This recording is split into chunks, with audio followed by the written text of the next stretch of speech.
इतिहास के पन्नों में कई ऐसे रहस्य दफन हैं जिनकी सच्चाई आज भी लोगों की सोच से परे है। क्या आपने कभी सोचा है कि एक तपस्वी साधु जो जंगल में साधना करता है, वो किसी राजकुमारी के जीवन में ऐसा क्या कर गया कि पूरी दुनिया हिल गई। कहानी एक साधारण घटना जैसी लगती है, लेकिन जब सच्चाई पर से पर्दा उठता है तो पता चलता है कि ये केवल एक साधारण प्रेम कथा नहीं, बल्कि अध्यात्म, कर्म और पाप पुण्य की जटिल गाथा है। आज हम आपको एक ऐसी कथा सुनाएंगे जो आपको अंत तक सोचने पर मजबूर कर देगी। क्यों हुआ ऐसा? किसने किया? क्या ये पाप था या फिर ईश्वर की कोई अद्भुत लीला? आइए शुरू करते हैं। एक साधु ने राजकुमारी को किया गर्भवती, एक रहस्यात्मक कथा।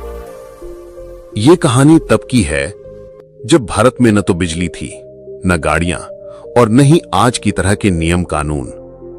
राज्य चलता था राजा के आदेश से। धर्म और आस्था का बोलबाला था। राजमहलों में रौनक थी और जंगलों में तपस्वियों का वास था। उस समय के एक विशाल साम्राज्य, सिंधु द्वीप नगरी, जहां के राजा चंद्रकेतु सिंह अपनी वीरता और धर्म परायणता के लिए प्रसिद्ध थे। उनकी एक ही संतान थी, राजकुमारी सौम्या। सौम्या सुंदरता में अद्वितीय, लेकिन अहंकार में डूबी हुई, क्योंकि बचपन से ही उसे यह सिखाया गया था कि वो राजघराने की बेटी है, उससे बड़ा कोई नहीं। सिंधु द्वीप के महल से कुछ मील दूर घने जंगलों के बीच एक साधु तपस्या में लीन था। उसका नाम था ऋषि अद्वैतानंद। ऋषि अद्वैतानंद की ख्याति दूर दूर तक थी। कहा जाता था कि वे वर्षों से केवल वायु पीकर जीवित थे। किसी से बोलते नहीं थे, सिर्फ ध्यान और साधना करते थे। उनकी आंखों में जो तेज था, उसे देखकर बड़े बड़े राजा भी सिर झुका देते। राजकुमारी सौम्या के कानों में भी साधु की चर्चा पहुंची, पर राजकुमारी को विश्वास नहीं था। उसने कहा, कोई साधु भूखा प्यासा रहकर जीवित रह सकता है? असंभव, यह सब झूठ है, मुझे सिद्ध करना होगा। राजकुमारी ने तय किया कि वो स्वयं साधु से मिलकर उनके तप का परीक्षण करेगी। लेकिन वो साधारण राजकुमारी नहीं थी, वो अपनी शर्तों पर खेल खेलती थी। राजकुमारी अपने दासियों के साथ जंगल में पहुंची। साधु तप में लीन थे। राजकुमारी ने ऊंची आवाज में कहा, हे साधु, क्या आप सच में वर्षों से वायु सेवन कर रहे हैं या ये कोई ढोंग है? साधु ने आंखें खोली। कोई क्रोध नहीं, कोई घृणा नहीं, सिर्फ एक शांति थी। उन्होंने मुस्कुराकर कहा, राजकुमारी, हर कोई अपने कर्मों से जाना जाता है, सत्य अपने आप प्रकट हो जाता है। राजकुमारी ने हंसते हुए कहा, मैं भी देखती हूं तुम्हारा सत्य क्या है। राजकुमारी ने साधु को तरह तरह से परीक्षा में डाला। भोजन रखा, मोहक नृत्य किया, लेकिन साधु विचलित नहीं हुए। उनकी आंखें केवल भूमि की ओर थीं। राजकुमारी ने ठान लिया कि जब तक वो साधु का तप भंग नहीं करेगी, वो चैन से नहीं बैठेगी। एक दिन राजकुमारी ने साधु के कुटिया के बाहर जाकर रात्रि में एक नाटक रचा। उसने स्वयं को घायल किया और रोने लगी, बचाइए, कोई है। साधु ने दरवाजा खोला। राजकुमारी बेहोश होने का नाटक कर रही थी। साधु ने उसे उठाकर कुटिया में रखा। जब वो होश में आई, उसने कहा, आपने मुझे अपने स्पर्श से बचाया है साधु, अब मैं आपकी हो चुकी हूं। साधु ने शांत स्वर में कहा, राजकुमारी, ये मोह का जाल है, साधु को भटकाने की कोशिश मत करो। राजकुमारी ने रात भर साधु के पास रहकर उन्हें विचलित करने की कोशिश की, लेकिन साधु अपनी समाधि में थे। परंतु उसी रात्रि में एक अद्भुत घटना घटी। राजकुमारी को एक स्वप्न आया। स्वप्न में भगवान विष्णु ने उसे आदेश दिया, सौम्या, तेरा गर्भ अब केवल सांसारिक नहीं रहेगा, ये गर्भ भविष्य के लिए विशेष होगा। इसमें जन्म लेगा एक तपस्वी जो इस पृथ्वी का कल्याण करेगा। राजकुमारी ने जब आंखें खोली तो उसे लगा जैसे वो सच में गर्भवती हो गई है। पर कैसे? वो तो केवल साधु के पास सोई थी। अगले दिन राजकुमारी महल लौट आई। कुछ ही दिनों में पता चला कि वो गर्भवती है। राजमहल में कोहराम मच गया। राजा चंद्रकेतु सिंह ने जब यह सुना तो क्रोधित हो उठे। पूरे राज्य में चर्चा फैल गई। राजकुमारी को साधु ने गर्भवती कर दिया। राजा ने तत्काल दरबार बुलाया। साधु अद्वैतानंद को भी बुलाया गया। साधु शांत थे। राजा ने कहा, हे साधु, तुमने मेरी पुत्री का जीवन नष्ट कर दिया, तुम्हें क्या दंड दूं? साधु ने कहा, हे राजन, सत्य क्या है यह जानना आवश्यक है।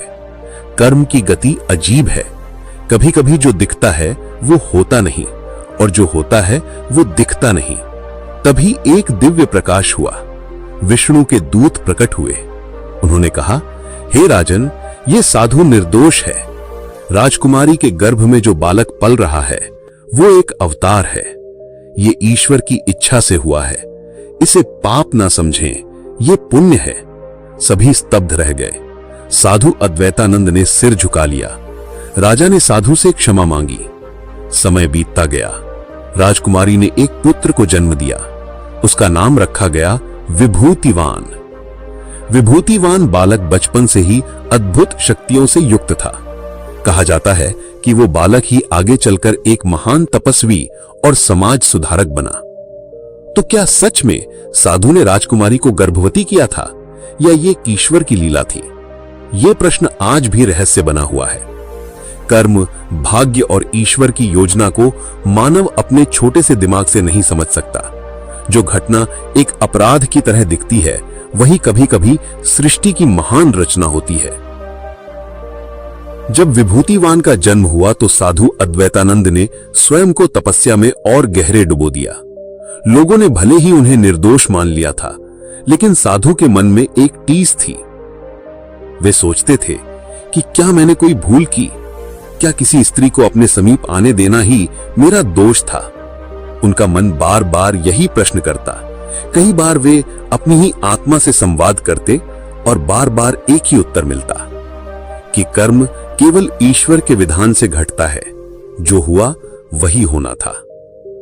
उधर राजकुमारी सौम्या भी आत्मग्लानि में जी रही थी। उसने अहंकार में आकर साधु की परीक्षा ली थी। उसका मन कहता, अगर मैं साधु की परीक्षा न लेती तो क्या यह सब होता? लेकिन जब उसने अपने पुत्र विभूतिवान के मुखमंडल पर तेज देखा तो उसके मन में शांति भी थी। उसने निश्चय किया कि वो अब राजमहल छोड़कर तपस्विनी का जीवन जिएगी। वो भी साधना करेगी और स्वयं को शुद्ध करेगी। राजा चंद्रकेतु सिंह ने जब ये सब देखा तो उन्होंने भी राज्य के नियमों में परिवर्तन किया। उन्होंने कहा, अब से हमारे राज्य में साधु संतों की परीक्षा लेना अपराध माना जाएगा। जो धर्म के मार्ग पर है उसका सम्मान करना ही धर्म है। उन्होंने विभूतिवान को राजगद्दी पर बैठाने का निश्चय किया, लेकिन विभूतिवान ने कहा, मैं राज सिंहासन का लोभी नहीं हूं, मैं संसार के कल्याण के लिए तप करूंगा।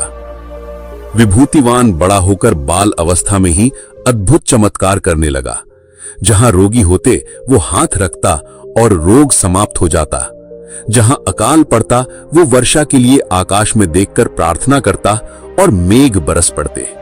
लोगों ने कहना शुरू कर दिया, ये साधारण बालक नहीं, कोई दिव्य आत्मा है।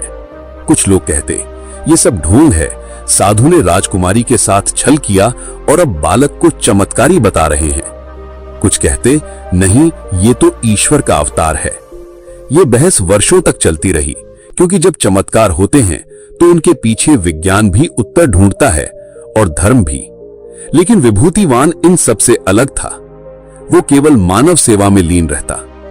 अंततः एक दिन साधु अद्वैतानंद ने अंतिम सांस ली। मरते समय उन्होंने विभूतिवान से कहा, पुत्र, मेरी देह अब इस पृथ्वी से विदा ले रही है, लेकिन ध्यान रखना, जो कुछ हुआ वो ईश्वर की लीला थी। कभी अपने कर्मों से मत घबराना। संसार जो कहे कहने दो, तुम्हारा उद्देश्य केवल सेवा और साधना है। साधु ने समाधि ले ली। लोगों ने उनके शरीर को फूलों से सजाया, लेकिन साधु का शरीर स्वयं ही प्रकाश में विलीन हो गया। ये देखकर पूरे राज्य में भक्ति की लहर दौड़ गई। राजकुमारी सौम्या ने अपने पुत्र को आशीर्वाद दिया और स्वयं हिमालय की ओर चली गई। वो तपस्विनी बन गई। कहा जाता है कि वो आज भी कहीं हिमालय की गुफाओं में साधना कर रही है।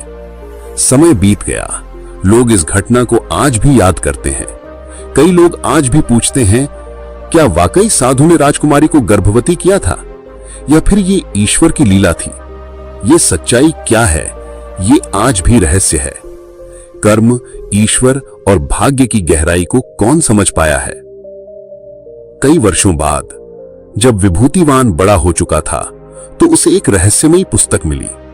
ये पुस्तक साधु अद्वैतानंद ने अपने जीवन के अंतिम दिनों में लिखी थी, लेकिन उसे किसी को दिखाई नहीं गई थी। उस पुस्तक में लिखा था कि सत्य वही नहीं होता जो आंखों से दिखे। राजकुमारी सौम्या के गर्भ की गाथा संसार के लिए भले ही एक चमत्कार है, लेकिन उसका असली रहस्य अभी तक अनकहा है।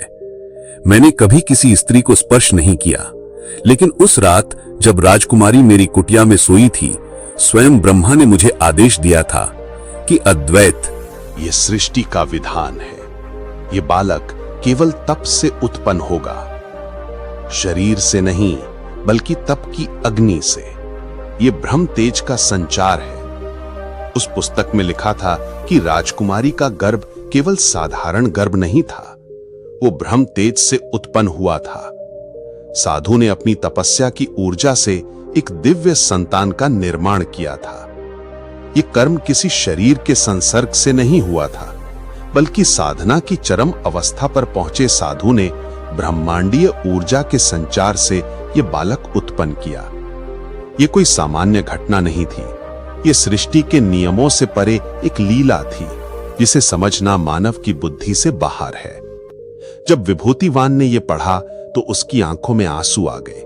उसे समझ में आ गया कि वो केवल एक राजकुमार नहीं था, बल्कि वो सृष्टि की अगली कड़ी था, एक मानव और ब्रह्म तेज के मिलन से जन्मा तपस्वी पुत्र। वो सोचने लगा, क्या मैं केवल साधु का पुत्र हूं या मैं स्वयं ईश्वर की लीला हूं?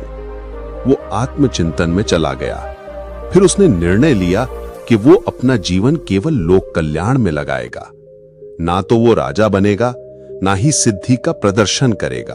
वो छुप जाएगा जहां कोई उसे खोज ना सके। वो नाम और यश से दूर रहेगा। एक दिन विभूतिवान ने अपने शिष्यों को बुलाया। उसने कहा, मैं अब इस पृथ्वी पर नहीं रहूंगा, मुझे ब्रह्मांड में विलीन होना है। मैं एक ऊर्जा हूं जो सृष्टि में समा जाएगी। उसने सभी से विदा ली। कहा जाता है कि वो हिमालय के एक शिखर पर गया और वहीं एक पत्थर पर बैठकर ध्यान में चला गया। धीरे धीरे उसका शरीर प्रकाश में बदलता गया और फिर वो अदृश्य हो गया। लोग आज भी पूछते हैं कि क्या साधु ने सच में राजकुमारी को गर्भवती किया था या फिर ये सिर्फ ब्रह्म तेज की लीला थी? क्या ये सच्चाई कभी दुनिया को पता चलेगी? शायद नहीं, क्योंकि कुछ रहस्य ही रहने के लिए होते हैं। कभी कभी सवालों का जवाब देना जरूरी नहीं होता, जरूरी होता है उनसे सीखना। अहंकार का अंत, तप का महत्व और ईश्वर की योजना पर श्रद्धा। तो मित्रों, यही थी आज की कथा।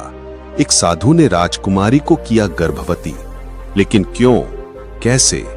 एक रहस्यात्मक और आध्यात्मिक गाथा। ये केवल एक साधारण कहानी नहीं थी, ये एक गहरा संदेश है। हर घटना में केवल दिखाई देने वाली सच्चाई नहीं होती। कुछ बातें केवल अध्यात्म की नजर से ही समझी जा सकती हैं। आप भी बताइए, क्या आप मानते हैं कि केवल शरीर से ही संतान का जन्म होता है या तप और ब्रह्म तेज की शक्ति भी सृष्टि निर्माण कर सकती है? कमेंट में अपनी राय जरूर दीजिए। अगर कथा अच्छी लगी हो तो लाइक, शेयर और सब्सक्राइब जरूर कीजिए।